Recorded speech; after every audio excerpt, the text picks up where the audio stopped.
One of the ideals of cure is easily comprehensible. And then people try to justify homeopathy to people who they're trying to encourage to join them. And they start bringing in string theory, and they start bringing in entanglement theory, and they start bringing in chaos theory, and not to mention quantum physics. And probably none of them know very much about any of these things anyway, but it sounds good. And it's just one more version of blind people with science. I think the beauty of homeopathy is in its simplicity. And I think homeopathy is simple. We complicate it. What do I actually do with my patient? I sit them down and I say, let's look at this. And in a safe place where you metaphorically or actually hold their hand while they look at their stuff. In other words, like curing like, they actually mirror their stuff. And then they, oh, wow. Yeah. It's not so bad, because most of the problem was because I repressed it and suppressed it. They look at it and then stuff comes up and you look at it and it's like that mirror mind, the like curing like, the remedy acting like that sort of mirror. So if you're a Buddhist and you're doing mindfulness, you just stay with it and observe it. That's exactly what the remedy does. When you give someone a remedy, they stay with it. Hi homies, it's Marcus Fernandez here, founder and director of CHE, the Centre for Homeopathic Education. After 5 years of releasing a brand new podcast episode every single week, Eugenie is taking a well-earned break and has kindly asked me to look after the show and spend some time with you all. Over the coming weeks, I'll be bringing you some inspiring conversations with guests from across the homeopathic world and beyond, along with the occasional tasters from our CHE Pro membership library, what many of our members affectionately call the Netflix of homeopathy. Whether you're a seasoned practitioner, a student, or simply someone who loves homeopathy, I hope these episodes leave you informed, inspired, and reminded of the incredible potential of this medicine we all care so deeply about. So thanks for joining me. And now let's get on with today's episode. So welcome, Tony. Lovely to have you. Great to be here, actually, Marcus. I hope you can hear okay. I hope you can see okay. There we go. Yeah, we can hear great. No, it's great to have you here, Tony. And God, Tony, I've known you a long time, probably 30 odd years. And man and boy. I've known a long time. And obviously, you taught for CHE for such a long time since we started in 1998. I don't actually think you never taught me. You taught Emma, but you never taught me. That's what we've spoken about. And I'm not actually sure whether it was a trip I made up to Birmingham that I actually had a link with Emma, or it was in London. I think it was. Yeah, was it the Practical College in London? That's right, Practical College. Yeah, I don't think you taught her that much. It was towards the end of a training, but I know you taught her. So I feel like I missed out, Tony. But obviously. We've done a lot of webinars together and different things, so I know your style, and people just love your Materia Medica. And I know I've always said you should write a book. Still waiting for that book, Tony. That's right. Well, I think it's going to be a long wait. Thank God for sort of modern technology and not having to write a book. Yeah, absolutely. So, Tony, the question I always ask everybody when we do these sort of conversations is, how did you get into homeopathy? What was your journey into homeopathy? We always say that homeopathy pulls us in. You don't find it pulls you in when your time's right. What's your story? It's a very interesting bit of synchronicity here, Marcus, because as you know, it's the summer solstice at the moment. And yesterday was the day they actually put aside. But today is the day that the Druids actually will do their ceremony. I mean, the 2 days overlap, in fact, in terms of the actual solstice moment. And the interesting thing was that my very first link, and this was prior to homeopathy, a friend of mine had just come back from India, and he was into the Western sort of occult tradition, among other things. And he said, look, there's this interesting guy who's doing public talks down in the Caxton Hall in London.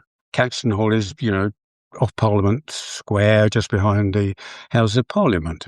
And he said, do you want to come along with me? I mean, I'm going to go and see him. He does public talks. And he's the chief druid, the old chief druid. I mean, Thomas Morn. And this was 1970. So we went along and went into this middle-sized room, but completely packed. There were 2 or 3 seats going, but basically packed. And there was Thomas on the dais, sort of waiting for everything to start. Anyway, my friend who'd just come back from India, no seats available, so he said, squats on the floor. Thomas says to him sharply, find yourself a seat, don't squat on the floor. He said, don't squat on the floor like an Indian, actually, to what he said. He said, don't squat on the floor. I said, oh, crikey, it's a good introduction. Anyway, we got our seats and sat down, and Thomas proceeded to talk and smoked like a chimney all the time that he was smoking. Of course, in those days, everybody smoked publicly and all the rest of it. And the thing that I don't remember a single thing about the content of the talk, but I do remember this little gnomic figure, totally in control of the situation, loving all the questions that were just thrown at him as if he was just enjoying the interchange that was going on with this really sharp mind. And it reminded me a little bit of the situation you used to get at Speaker's Corner, where somebody would get on their soapbox and talk, and then they would throw cabbages at them, but they would certainly throw questions at them. And it honed you up in terms of how you actually deal, with the public and their awkward questions. Anyway, that was the end of that. I went away, interesting, what an interesting guy. Anyway, later on that year, I would plan to go off to India myself, and I had a long haul out to India after seeing Thomas at that first talk. And then I came back from India, and I developed a couple of medical problems, including a hernia, and I had surgery for it. And again, a couple of friends of mine said, look, we've had this surgery. Look, we know this really interesting guy. You might want to go and see him for some treatment. And guess who the interesting guy was that they'd actually also mentioned was Thomas Vaughan again. Fine. I sort of went down to Thomas's house down in East Dulwich, where he ran his practice from. It became also the headquarters where he ran the public talks from after Caxton Hall. And he said, well, it's a shame you couldn't see me earlier before you had the surgery, but nonetheless. Anyway, I had a few treatments from him. That was my first specific introduction to Thomas More and homeopathy. At the end of that, I was going back to India again. I was going to have another long trip to India, which I did. Went back to India, and then came back in the sort of summer of 1974, and went along to see Thomas and just joined his group. And that was it. September 74, I joined his group, and it's a teaching group. It's a specific cohort of people joined this teaching program. To be honest, at the time, my main interest was not homeopathy, although I was seeing him for treatment. It was, if you like that, the Western esoteric tradition balanced out with my love of the Eastern tradition. And that was in September 74. And then those classes continued. Sorry, Tony, there were classes on homeopathy. That was specific. No, these ones were specific teaching classes, and it was like a type of self-awareness program, esoteric program. It dealt with, Thomas had a great big picture of Madame Blavatsky in his room. Okay. So there were philosophical issue treatment going. And Marcus, it was a long program. It was about 8 years. Oh my goodness. We're not talking about a few weekend course. We're talking about it was every fortnight for 8 years. There was a summer break. You couldn't miss more than one class. You could miss a class, and someone in that class had to make it up with you. They had to run the class. If you missed two, that was it. You started again. Wow. Peter Chappell and I were the only two people who actually finished that whole 8 years course right to the very end. Even the teacher had changed. Wow. At the end of it. But Thomas started in 74, Thomas died in 76. And in the class, incidentally, we had Peter Chappell was in the class, Martin Miles was in the class, his early cohort, and Robert Davidson joined later. He'd been in a previous class, which he'd left to join our class for some reason. Anyway, so Robert was there. But at the end of the year, Peter Chappell and I are the two remaining people who have stuck it out sort of religiously till whenever it finished anyway. About 8 years. Where did the homeopathy fit in? Right. Apart from the fact that homeopathy infiltrated itself into the teachings anyway, because it does. Thomas also ran homeopathy classes at his home, public ones, but mainly people just drawn in through the Druid Order things. And they ran in parallel. But I didn't go to that many of those. Some of them I went to, but not all of them. And so they ran in parallel. So there were the teaching things of literally his Druid Order long-term teaching, there were the homeopathy classes, and of course there were the public lectures, and they all ran, if you like, on an ongoing basis from his house down in East Dulwich.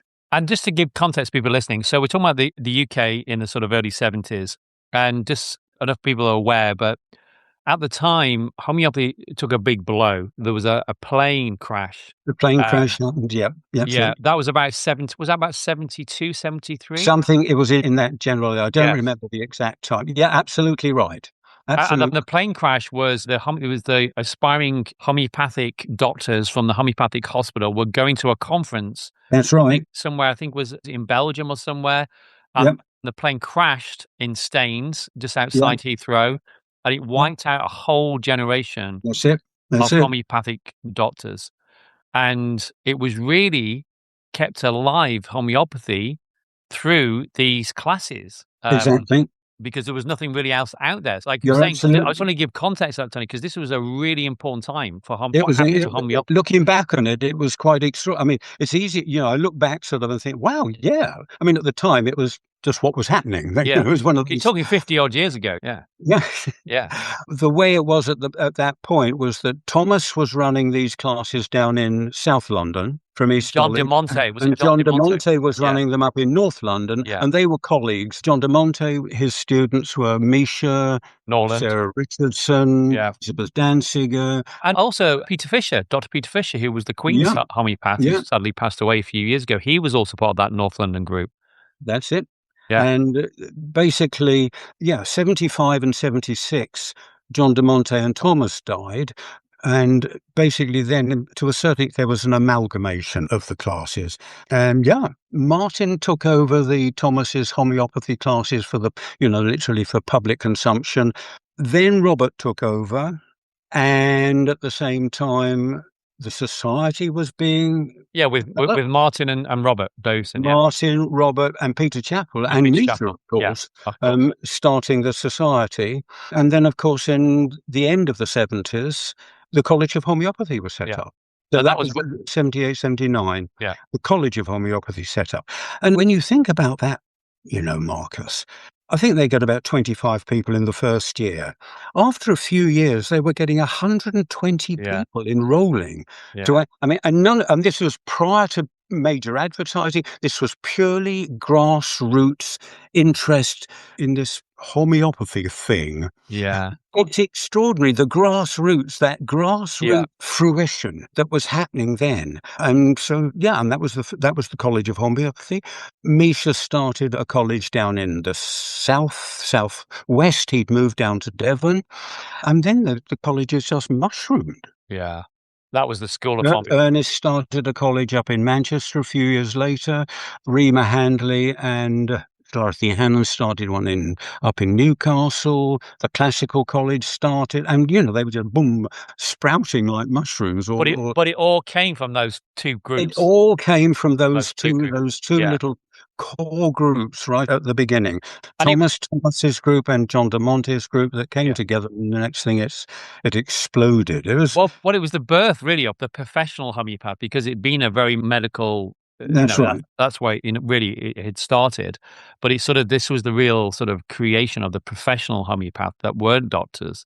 Exactly. That then spawned all these colleges, and in fact, the College of Homeopathy, CHE, we took it over in 2002, and so we amalgamated. That's right, and that's where to a certain extent, the goose that laid the golden egg was a bit wrecked, and so you needed to step in and rescue it in a way. But that was bad financial management on their part. Yeah.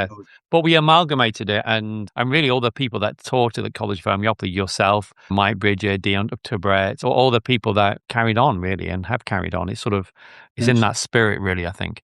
That's right. And that was the beginning of it. And and then, of course, in the early 80s, George Vithoulkas, his influence came in. He sent a couple of people over to, pave the way. He sent Vasilis Gekis, and Roger Morrison came over with Vasilis, and they ran seminars. And then George came over. And, of course, then George started running his own program from Alonissos. But he also came to London every so often to do some teaching as well. And, he taught in other countries as well. George was notorious for saying he doesn't like traveling. I mean, it's true, but he sort of took it on as a bit of his karma, I suppose, and did the traveling. But I mean, he's happiest when he's just in Alonissos teaching on his Greek island, and I don't blame him.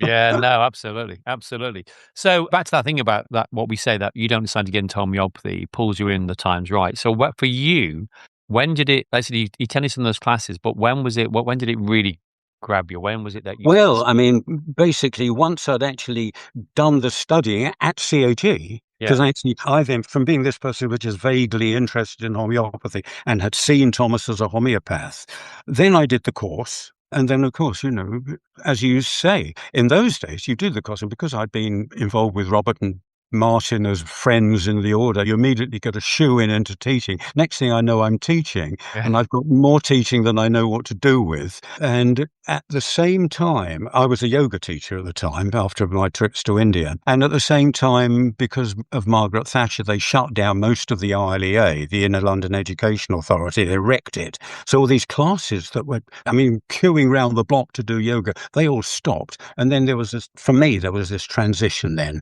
just to basically doing homeopathy full time instead of it being homeopathy and yoga and the yoga teaching. So when was that, Tony? When did you finish your studies? When did you finish your training in homeopathy? Oh, early 1980s. Yeah. So, I was in the second cohort that went through from Robert and Martin's. Okay. The first one had Janice in it, Janice McAuliffe in it. Janice, of course, Janice and Martin, this is how it all ties together. Janice and Martin, and of course, Colin.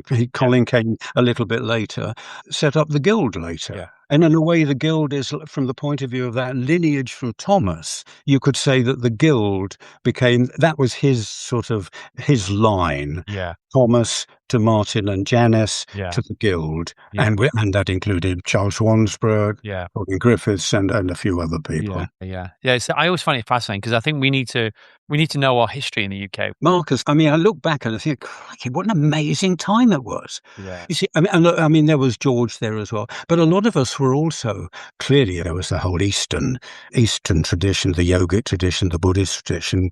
Misha, myself, Janet Snowden, a few others also did the transpersonal psychology training, which was with Ian Gordon Brown and Barbara Summers. And that also became part of the way that homeopaths take their cases as well. And was that influenced by George Vithoulkas? No, not in the slightest. No, it was a Jungian-based, a Saggioli-based, but it tied in beautifully.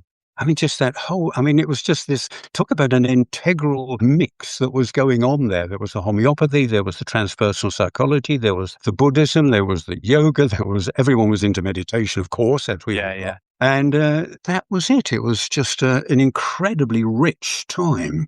And also that continues to go on. Sure. That influence of what happened then. Yeah. Is where we are today. CHE wouldn't be here today if it wasn't for what happened. Look, we talked about Robert Davison. People don't know Robert Davison, the late, great Robert Davison. He just inspired so many. All the teachers that teach at CHE basically were taught by Robert, including myself.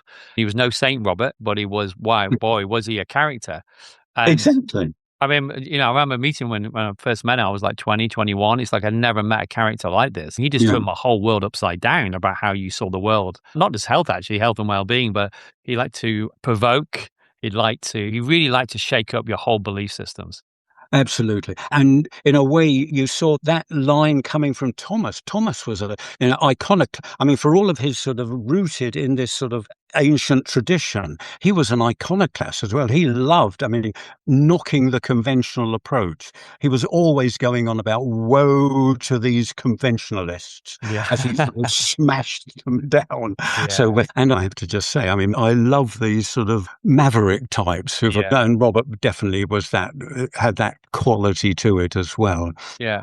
Robert, but that influence, like I say again, that influenced the next generation. My generation influenced it, sure, to be like that and to have no. I wrote that in my book, Homeopathy at Home. The intro, I dedicated it to Robin Murphy, but I also thanked Robert Davison because, like I said, if it wasn't for him, he just, like I said, he just changed my whole world. In a great way.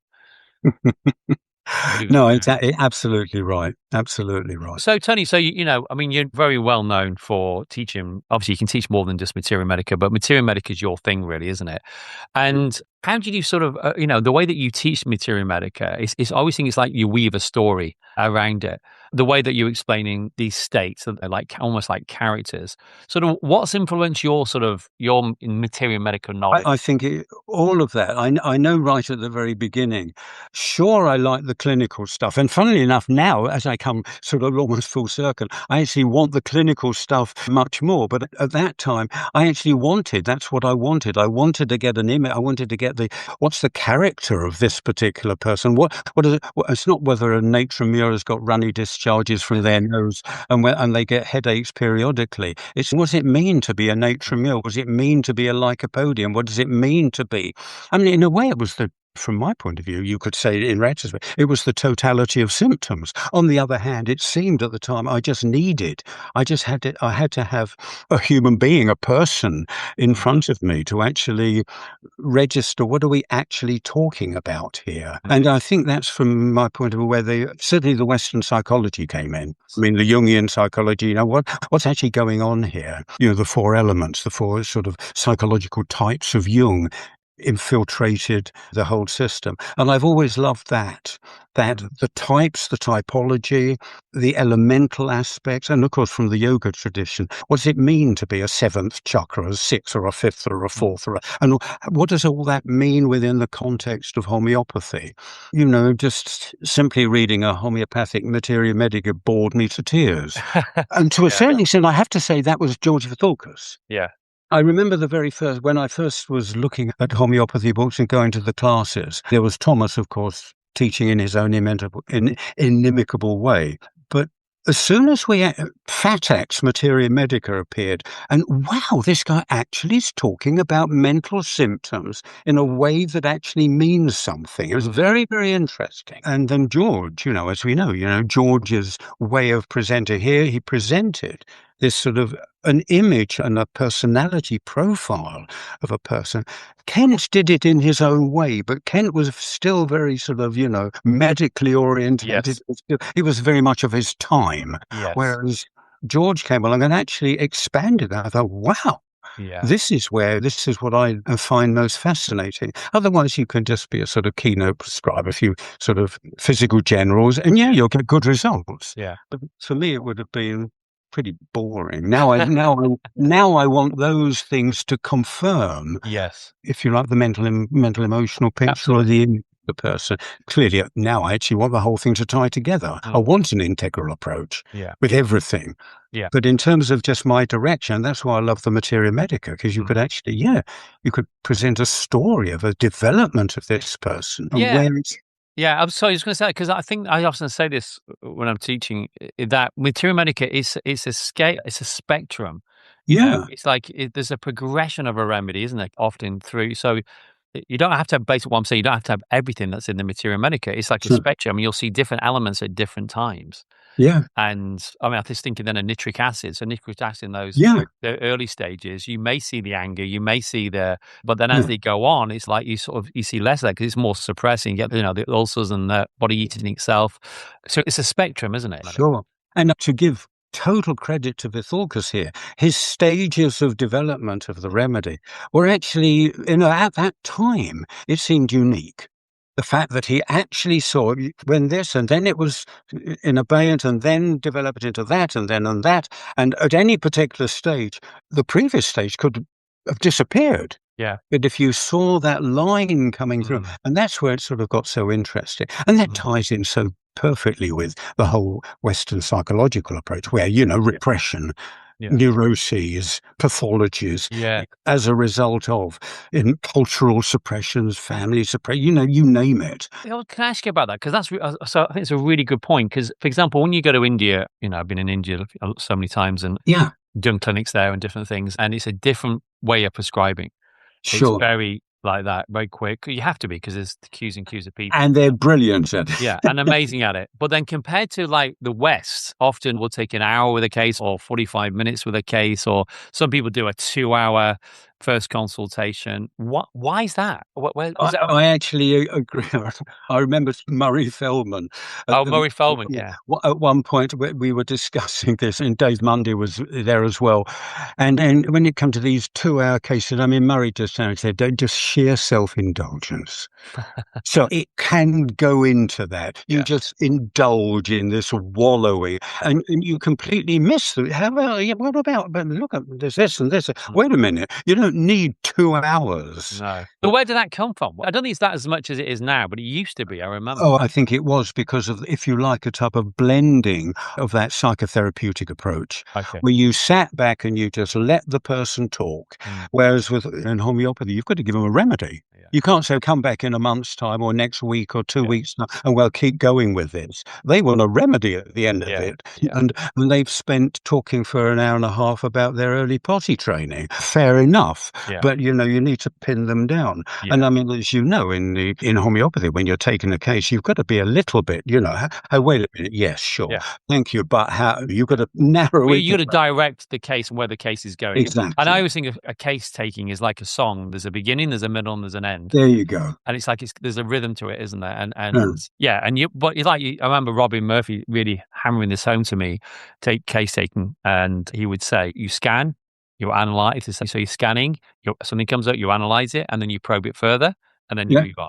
And he'd say, where's the party at? Where's the party at in this case? Where's the core of it? But it's exactly that. Exactly. Yeah. And you've got to, and of course, sometimes you'll be wrong. You can misjudge. And that just back to Hahnemann. I mean, if you ask me where I put my interest, I could sum up homeopathy for me pretty well in about the first half a dozen or 10 aphorisms of the organon. The rest of it is almost like padding. I mean, I'm not saying it's irrelevant, but it says it all there. Yeah. Why are you doing it? Because physicians first only just heal the sick.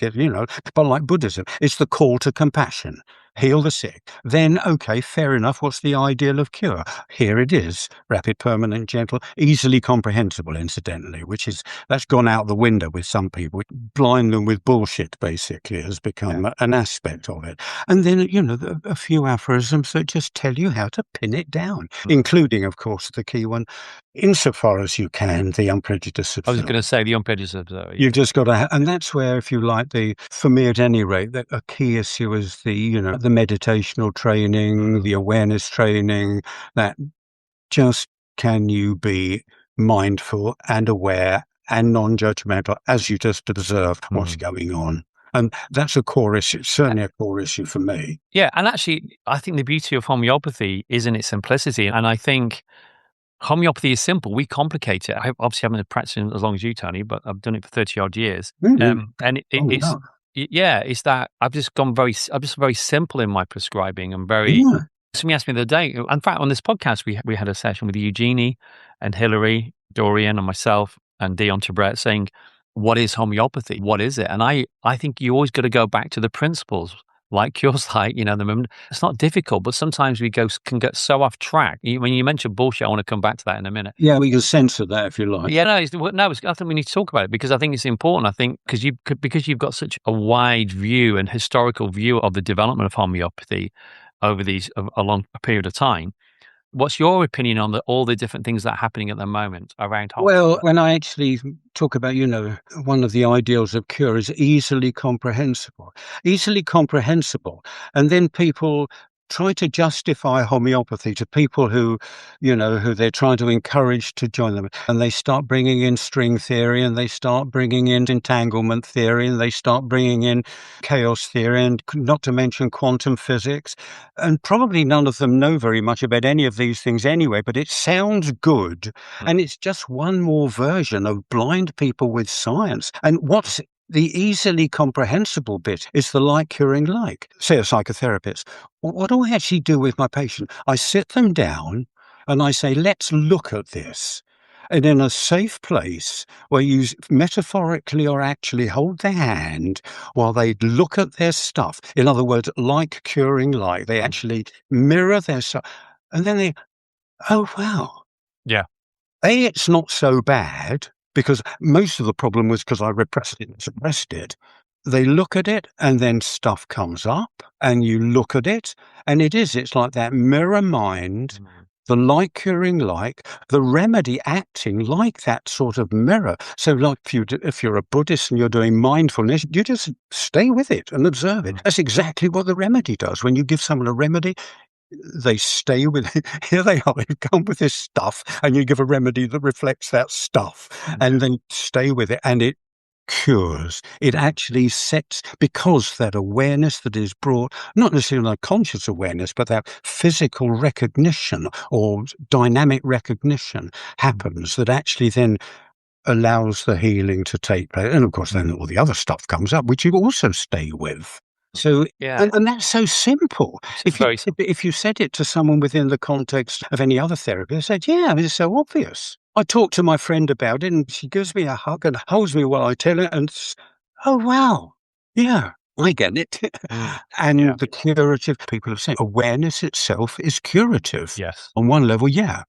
But it can also, homeopathy, of course, one could argue goes even deeper, and like it roots out literally the miasmatic stuff as well. It's not just it's like the ancestral stuff that you're carrying forward. Well, I mean, just again quoting Robert Davison, there's two things that always really stuck with me with Robert, and he would come with these amazing pills of wisdom, which would just go, it was like taking a remedy in itself. But he would say, every time you take a remedy, it takes you back to the place where you can decide again.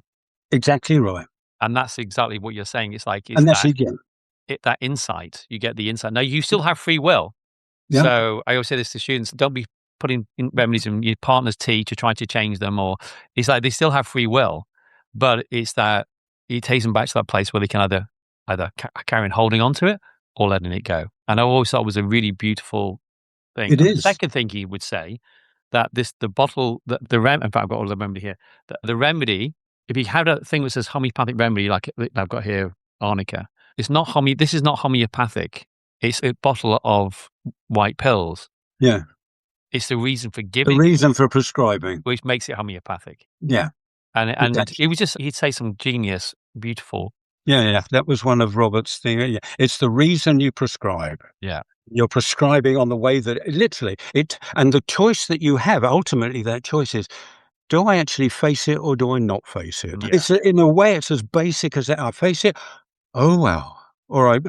I keep the suppression going and I don't. That's the choice in a way that you have. Yes. And and you have to have the unprejudiced observer. You've got to be neutral in that space. And I think even sometimes, I'm sure you agree, Tony, even in the consultation itself, like you said, people have that insight. And then the remedy is just like continuing the conversation. Completely. It's like the cherry on the cake. But oh, wow. It's the crumbs. You shake your head at. And I mean, to give, we're not the only ones who say that. I mean, Sankaran has said that. I remember when he talked about the Barisa carb picture, and the person actually says, God, I feel as if I'm walking on my knees. They had the insight. Yes. Haven't had a remedy yet, but they've got the insight. Absolutely. Yeah, no, totally. And then, of course, the remedy, we say, gives it an even bigger boost. Yeah, great. Maybe it does. Maybe. Yeah. Yeah, no, it's absolutely, it's fascinating. And I think, so what do you think then? Obviously, there's different styles of prescribing and there's different ways, and now there's so many different ways. But what's your feeling of like polypharmacy versus, say, the straight classical? I think there's a sort of a fine line. As we know, Thomas Morne definitely indulged in some polypharmacy. Burnett was not averse to what some people might call polypharmacy. I mean, Dion would say more about this, but just from the actual one remedy, etc., no, what I would actually say about the polypharmacy is from the point of view of, if you like, how it then progresses. Can we just prove the remedy? I mean, we've got combination remedies, we've got polypharmacy. Could we actually do a proving of a combination? Or AAA, or carbon silica sulfur? Can we do a picture? Would it be valid to do it? Yes, I'm sure it could be. So, polypharmacy takes us into, I mean, it's not just polypharmacy either, as far as I can see, Marcus. It's that whole thing about the way that the case is taken and the insight that comes out of that.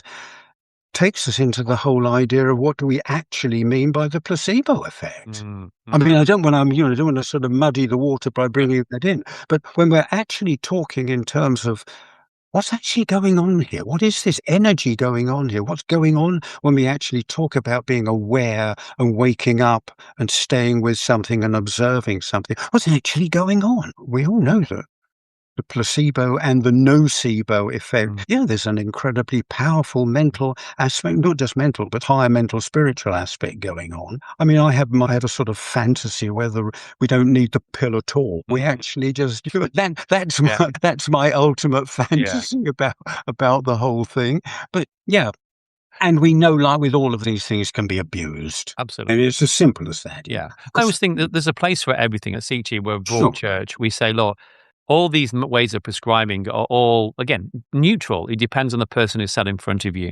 Yeah. So for the mother that is just getting to homeopathy and goes to the local health food store and gets the teething granules because their child is brilliant, fantastic. But I think when you're learning Materia Medica, when you're learning remedies, say as a student, for example, then I think it's, you want to be learning the action of the remedies, I feel. But also in that polypharmacy, say you got it for hay fever and you take it every year and then 1 year it's not really working. My feeling is often there's one of those remedies that is working, but you don't know which remedy is. So normally you would change potency, but you can't because you don't know which remedy in that combination it was working, and then you're a little bit stuck. So I think every method, ways of prescribing is as equal. It depends on the person who's sat in front of you. Sure. That would be my sort of my philosophy. And yeah, I mean, people get on their high horses about this, but the fact of the matter is, even if you look at, Hahnemann when he talked about, at a point you don't need to give placebo anymore, or Saclec anymore. Vithoulkas will say he will prescribe because he doesn't want people to take another remedy. He will prescribe a tissue salt as far away from the remedy as possible. But it's all pointing to the fact that people seem to need something. Yeah. And then it's a question, I think, Yeah. of just encouraging the person away from almost the crutch that they need this. But maybe that takes some time. Some people it's easy and some people it's not. I think just for people listening, is this thing we'll often say somebody's done really well on a remedy, you don't necessarily need to repeat it because it's still working. It's like the pebble in the pond, isn't it? The ripples are still working. But sometimes practitioners feel they need to give something for the people to take away. So they may give them the sugar pills with no remedy on it. So they feel like they're taking something. But that's never. I don't like that. I don't think I've ever given. No, I've never done that. Purely because I think people should know and have this. Yeah. And I will say you're doing really well. The remy's still working. And I'll use an analogy, like you said, the pebble in the pond, and it's all rippling out. Let's see how you get on in the next few weeks and see how when you come back. Because you can repeat the remedy if we need to. And I go along with that. That's why I actually like working with people who are homeopathic students, because I can talk about the remedy that they might have had. Even sometimes, rarely, I'll say, "Look, I'm going to give you this, but I'll tell you in a month's time, or 2 weeks' time." Generally, I'm very happy to talk about the remedy because it's part of their process. Exactly, and I feel because just to clarify for people listening, sometimes homeopaths won't tell the person what remedy they're taking. And that goes against the grain for me. If you wouldn't go to a doctor's and say, I'm going to give the symptoms, here's this medicine, I'm going to tell you what it is, but take it anyway. It's like, no, I think people need to know. And also, I remember talking once to Francis Truehurst when he did the homeopathic helpline, how many people would phone up maybe in the queue or in a reaction to the remedy, the homeopath had gone away, and they would say, what remedy have you taken? I don't know, my homeopath didn't tell me. Or I've had situations where patients have come and you probably had this, Tony, and say, I used to see a homeopath. So they come in with eczema. I used to see a homeopath, 8 years ago. No, they gave me this remedy. It was great. All my eczema cleared back. And this is the first time it's come back. Oh, great. What was the remedy they gave you? I don't know. They wouldn't tell me. So it's if we go back historically, to a certain extent, this is because of Thomas. Thomas would not tell you the remedy given. And Robert wouldn't tell you the remedy. Right. No. And Martin, that tradition from Thomas did not. And I was not at all happy with that. What was Thomas's reasoning for that? What is the reasoning? He didn't want people interfering with the process of the cure by their own interpretation. You know, you give someone lycopodium and they look at, oh, I'm a coward. Oh my God, I've got flatulence all the time. Oh my God, I'm a bully and all that. No, I'm not. It was along those lines. Yeah. But that may well have been a legitimate criticism also of Thomas. He had his own particular way of doing it. And I mean, he was a little sort of magician working away there. And other people would find that not to their taste. Yeah. They could see something that they were less happy with. But Robert was saying, Martin was saying, they all came from that tradition where they didn't tell you what the remedy. I was not happy with that. No. Simple as that. Yeah, no, and I totally agree with you there. So, what books would you? I mean, sort of coming to the end now, Tony. What sort of books would you recommend? What's your favourite Materia Medicas? Well, I'm on my desk. I've got a bunch of books here. Those are not homeopathy books. I've got a bunch of books down here. I'll tell you what they are. Actually, I've got Prisma 1 and Prisma 2. I've got Robin's Nature. Prisma, that's Franz Vermeulen. Yes. Vermeulen's, Prisma, and I've got that Materia Medica, Synoptic Materia Medica 2. In other words, that's his. Yeah. And the reason I like those is because literally we were talking about before about the almost like the story. You know, with all of those, there's the picture we have of the remedy and the folklore and the background to it. And it's like it's bedtime reading, whereas a Materia Medica is boring. Yeah. And so Robin's Nature Materia Medica is a basic textbook. Yeah. You check up on things, but it's not what I have as basic reading material when I want fun. I've also got sitting there as well, I've got Morrison's desktop guide and his desktop companion, both of which, the thing about the desktop guide is the clarification, is the encapsulation of a lot of George Vithoulkas' teaching. So down here, and I've got, and loads of Sankaran and loads of Jan Shelton. Oh, Jan Shelton, yeah. Both of whom I love. Yeah. As much as anything, because back to what we were saying before, because of the big picture thing. I can't escape the fact that I like big pictures. I like to have this big picture into which I can put things. Like an overview, isn't it? Yes, it's the overview. Yeah. And I've got Dion's book here, which I actually love. A little sort of...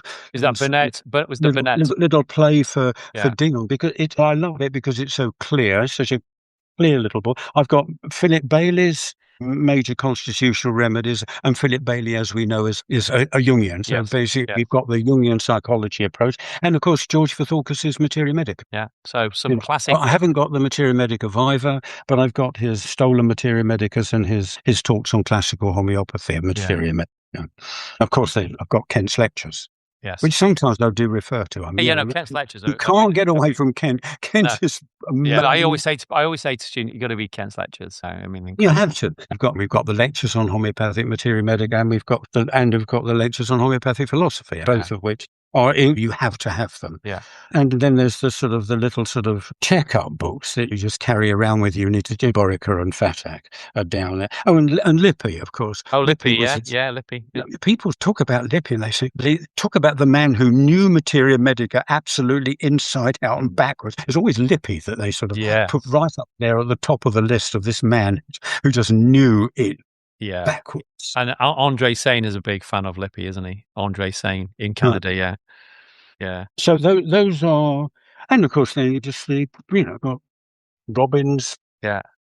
Oh, and one book I always tell people to get this, but just absolutely essential as a sort of backup is Yazgur's Homeopathic Dictionary. Oh, yes. Absolute. Yeah. Thank God for Yazgur, who did all the nerdy stuff for us and put it in a dictionary. So when people in homeopathy start using funny words that no one apart from homeopathy ever uses, Yazgur's got it defined for us. Yazgur's got a simple. Yazgur tells us what Hahnemann's, if you like, LM potency is all in 2 pages. He doesn't plough through the lot. He's got it there, and it's so succinct. It's so neat. He sums it all up so beautifully. Thank you, Yazgur, for doing the nerdy stuff for us, so we don't have to do it. Which is great. Yeah, that's quite a small list there, Tony, for people listening.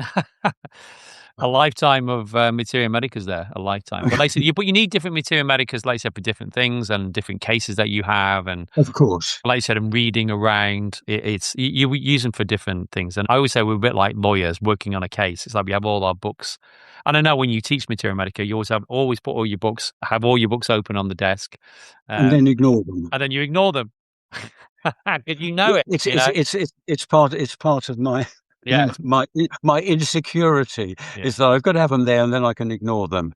This is true. So Tony, as we finish, any last words you'd like to say to anybody, maybe people who are studying homeopathy or just starting out in homeopathy, like as a practitioner, what sage advice would you give them? It's not just in homeopathy, Marcus. It's in anything that people do in their life. The only, we talk about Hahnemann's first only duty to heal the sick. In a sense, and this is partly because it took me like a time to actually find what I wanted to do. For God's sake, find something that actually speaks to your heart, something that you actually really love to do, something that gives you joy. Don't do it for all the wrong reasons. Don't think you're going to make a lot of money out of it. Don't think that you're going to, solve the world's problems. You might do. Does it make your heart sing? My wonderful sort of transpersonal psychology teacher, Barbara Summers, said, find that which makes your heart sing. It's as simple as that. Yeah. And if you do that, the rest is easy.